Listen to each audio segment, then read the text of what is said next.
बिस्मिल्लाहिर्रहमानिर्रहीम। अस्सलाम वालेकुम दोस्तों, मैं हूं मोहम्मद अरहम नवीद और अरहम बर्ड्स प्लैनेट्स चैनल में आपको वेलकम करता हूं। तो व्यूअर्स, आज की वीडियो में हमने इस चीज़ को देखना है कि हमारे जो बर्ड्स हैं वो एग्स क्यों ख़राब कर रहे हैं, अनफर्टिलिटी की वजह क्या है और डेफिनेटली जो वजह निकलेगी वही उसका सलूशन होगा। तो बगैर टाइम ज़ाया के अपना टॉपिक स्टार्ट करते हैं। अगर आपने अभी तक हमारा चैनल सब्सक्राइब नहीं किया तो अभी सब्सक्राइब करें और बेल आइकॉन को क्लिक करके हमारी लेटेस्ट वीडियोस के बारे में अपडेट जानें। सब्सक्राइब कीजिए और हम आपको लिए चलेंगे आपकी फेवरेट वीडियो की तरफ। तो व्यूअर्स, अपना टॉपिक स्टार्ट करने से पहले आपसे मेरा एक क्वेश्चन है कि क्या आज आपने सूरह इखलास और दुरूद इब्राहिम पढ़ा? अगर नहीं पढ़ा तो काइंडली पढ़ लीजिएगा। तो व्यूअर्स, हमारा टॉपिक है अनफर्टिलिटी के बारे में, अंडों के ख़राब हो जाने के बारे में। अब दो तरह से अंडे ख़राब होते हैं, पहले भी डिटेल वीडियो अपलोडेड है, लेकिन यहाँ पर क्वेश्चन पूछा गया, मैंने कहा आपको आंसर कर दूँ। देखिए, दो तरह की अनफर्टिलिटी हमें देखने को मिलती है। पहली चीज़ ये कि जिसमें बच्चा मुकम्मल तौर पर नहीं बनता। अब ये प्रॉपर तौर पर अनफर्टिलिटी है, यानी कि अंडा फर्टाइल ही नहीं है, अंडे में बच्चा बना ही नहीं है। दूसरी जो टाइप आ जाते हैं उसमें बच्चा बना होता है, ब्लड होता है या बच्चा मुकम्मल बनकर मरता है, तो वो अनफर्टिलिटी नहीं होती। वो क्या होता है कि डेड इन शेल होता है, शेल के अंदर, अंडे के अंदर बच्चे का मर जाना बन के। तो फर्टिलिटी है, अंडे की फर्टिलिटी है, अंडा ठीक है, लेकिन बाद में किसी कमज़ोरी वीकनेस की वजह से जो बच्चा है वो अंडे के अंदर ही मर चुका है। तो इन दो चीज़ों को सेपरेट आपने समझना है। सबसे पहले बात करते हैं कि जो अंडा डेफिनेटली मुकम्मल तौर पर अनफर्टाइल है, ठीक नहीं है, फर्टाइल नहीं है, तो उसमें दो तीन रीज़न्स आ जाती हैं। सबसे पहली रीज़न जो हमारे माइंड में फ़ौरन क्लिक करती है वो ये है कि शायद क्रॉस प्रॉपर नहीं हुआ। क्रॉस से मुराद यह है कि उनकी मैटिंग प्रॉपर तौर पर नहीं हुई, या किसी एक बर्ड में कोई मसला है जिसकी वजह से अंडा फर्टाइल नहीं हुआ। दूसरी वजह आ जाती है कि बर्ड के अंदर कोई कमज़ोरी होना जिसकी वजह से फर्टिलिटी नहीं हो रही। फॉर एग्ज़ाम्पल, अगर मादी है तो उसको चर्बी जैसी कमज़ोरी हो सकती है, बीमारी हो सकती है। अगर नर है तो उसको कोई विटामिन कैल्शियम की वीकनेस हो सकती है। तो दोनों चीज़ें पॉसिबल हैं। उस सूरत में अंडा टोटली अनफर्टाइल होता है। अब थोड़ी सी कंडीशन भी बता दूं कि अनफर्टाइल अंडा या पीला होगा या बिल्कुल वाइटिश होगा, सफ़ेद होगा, नज़र आ जाएगा, उसमें किसी किस्म की वेन्स या ब्लड वगैरह आपको नज़र नहीं आएगा। तो आपने समझ लेना है कि यार मैंने 2 दफ़ा ब्रीड ले ली है, ये जहन में रखना, कम अज़ कम 2 दफ़ा आपने ब्रीड ले ली और दोनों दफ़ा एग्स ठीक नहीं आए, मादी भी ठीक है, नर भी ठीक है, मेल और फीमेल दोनों पैरेट ठीक है, आपको बिल्कुल एक्टिव लग रहे हैं। तो मैं यही सुजेशन करूंगा कि उन दोनों में से किसी एक बर्ड को चेंज कर लें जो आपको थोड़ा सा मुकाबले में लेज़ी लग रहा है, सुस्त लग रहा है, चेंज कर लें, फिर रिजल्ट देखें, इंशाल्लाह बेहतरी आएगी, चांसेस ज़्यादा बढ़ जाते हैं बेहतरी आने के। क्योंकि जो मसला है वो दोनों में से किसी एक में है तो वो क्लियर हो जाता है नॉर्मली तौर पर। और दूसरी चीज़ यहाँ पर मैंने पहले भी बताई है कि ज़रूरी नहीं है कि पेड़ बन गया है तो पेड़ बनने का मतलब ये है कि वो क्रॉस के लिए एग्री हैं। तो ऐसा होता है कि दोनों जो बर्ड होते हैं, फीमेल और मेल दोनों ठीक होते हैं, लेकिन वो पेड़ होने के बावजूद एक दूसरे से मिलाप या क्रॉस नहीं कर पाते, जिसकी रीज़न जस्ट ये होती है कि वो एक दूसरे में उस तरह का इंटरेस्ट नहीं रखते। इसलिए मैं सुजेस्ट करता हूँ कि जब भी आप पेड़ लें तो ऐसा ना करें कि यार मैंने इसको इसके साथ ही लगाना है, वो बहुत कम कंडीशन में करें अगर आप कलरफुल बेबीज़ लेना चाहते हैं। अदरवाइज़ आप एक कॉलोनी में छोड़ दें, जिसको जो पेड़ बनाना अच्छा लगे वो पेड़ बना ले, तो ये बेस्ट ऑप्शन होती है। तो इसकी दोनों सलूशन मैंने आपको बता दिया, नर मादा में से कोई एक चेंज कर ले। अगर 2 या 3 दफ़ा एग्स ले किया और तीनों दफ़ा ख़राब एग्स आए, ब्लड वगैरह या बच्चा वगैरह अंडे में नहीं बना, उस सूरत में।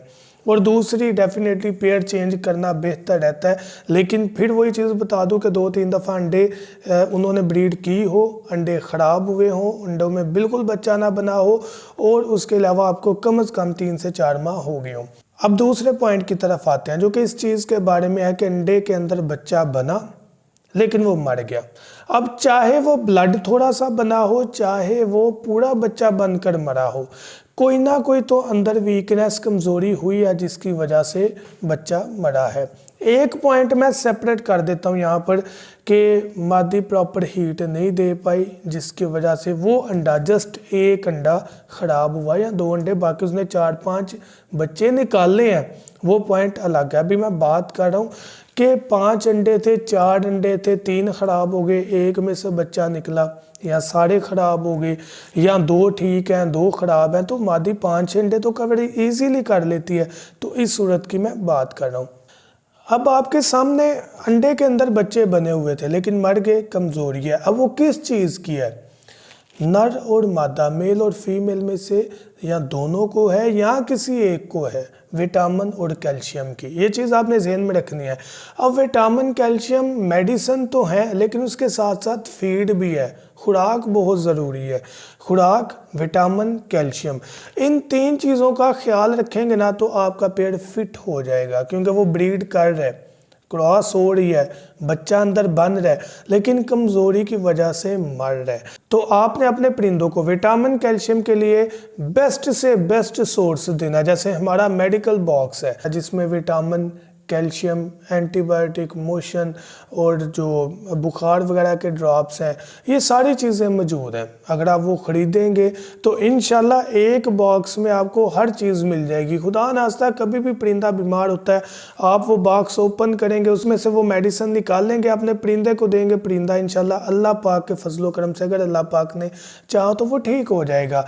क्योंकि ज़िंदगी, मौत और सेहत, तंदरुस्ती, बीमारी सब अल्लाह पाक के हाथ में है, लेकिन स्ट्रगल, कोशिश इंसान के हाथ में वो करनी चाहिए। तो अपने बर्ड को बेस्ट विटामिन और कैल्शियम प्रोवाइड करें। अगर आप हमारा मेडिकल बॉक्स नहीं खरीदना चाहते तो वो भी मसला नहीं है, आप वाइडालिन सिरप ले लें विटामिन के तौर पर, आप कैल्शियम पी सिरप ले लें कैल्शियम के तौर पर, तो वो बेस्ट सोर्स बन जाएगा। वाइडालिन सिरप हो या कैल्शियम पी सिरप हो, आपने 1 लीटर पानी में 1 चम्मच मिक्स करना है, अलग अलग, इकट्ठा नहीं, मिक्स करके उनके आगे पानी रख लेना, वो पी लेंगे तो कमज़ोरी दूर हो जाएगी। लेकिन एक चीज़ याद रखनी है, विटामिन वाला वाइडालिन हफ्ते में 1 दफ़ा और कैल्शियम पी महीने में 2 दफ़ा, इस चीज़ को जहन में रखना है। उसके अलावा अंडे के छिलके आप अच्छी तरह वॉश करके और ग्राइंड करके छोटे छोटे पीसेस करके उनके आगे रख सकते हैं, वो भी कैल्शियम का बेस्ट सोर्स बन जाता है। लेकिन ये कोर्स के साथ साथ 20 से 25 दिन आपने मुकम्मल अपने परिंदों को रेस्ट देना है, उसमें अच्छा विटामिन, अच्छा कैल्शियम, अच्छा चाक और उसके साथ साथ रेस्ट, अच्छी फीड देनी है, इंशाल्लाह ये मसला हल हो जाएगा। जो हमारा मेडिकल बॉक्स है उसमें कैल्शियम की सूरत में चाक आपको मिल जाएगा, विटामिन, एंटीबायोटिक, मोशन, बुखार, हर तरह की चीज़ इंशाल्लाह मिल जाएगी। तो है अच्छा विटामिन, अच्छा कैल्शियम और थोड़ा सा परिंदों को रेस्ट दें, सारे मसले इंशाल्लाह अल्लाह पाक के फजलो करम से सॉल्व हो जाएंगे। उसके अलावा जो दूसरा पॉइंट आता है वो ये था कि एक आधा अंडा ख़राब हो रहा है, बाकी 4 बच्चे निकल रहे हैं, तो उसमें मैं आपको ये सुजेस्ट करूंगा कि कैल्शियम विटामिन तो लाजमी दे, लेकिन वो कमी नहीं है। वो कमी इस सूरत में आप कह सकते हैं कि बर्ड ने जब अंडों को कवर किया तो एक आधा जो अंडा है वो अच्छे तरीके से कवर नहीं हुआ, या आप ये कह लें कि आजकल चूँकि सर्दियां हैं तो सर्दी में 1 घंटा भी अंडा जो है वो माँ की गर्माइश से बाहर आ जाए तो वो ख़राब हो जाता है। तो वो वजह बन सकती है, एक आधा अंडा ख़राब हो जाना, बाकी बच्चे निकल आना। लेकिन फिर भी विटामिन, कैल्शियम का आपने कोर्स करवाते रहना, ये बहुत बेस्ट रहता है हमारे बर्ड्स के लिए। चूँकि जब हमने ब्रीड लेनी है तो उनकी केयर भी, उनकी सेहत भी बहुत ज़्यादा ज़रूरी है। तो जाने से पहले यही आपसे गुजारिश करूंगा कि अपने बर्ड्स की केयर करें, मेडिकल बॉक्स ज़रूर अपने पास रखें, ये आपके बर्ड्स के लिए बहुत ज़्यादा मुफीद है और ज़रूरी भी। तो मेडिकल बॉक्स ऑर्डर करने के लिए हमारा जो नंबर है वो नीचे आपको मिल जाएगा, 0347 442 111 7। थैंक यू सो मच, दुआ में याद रखिएगा। अल्लाह हाफिज़।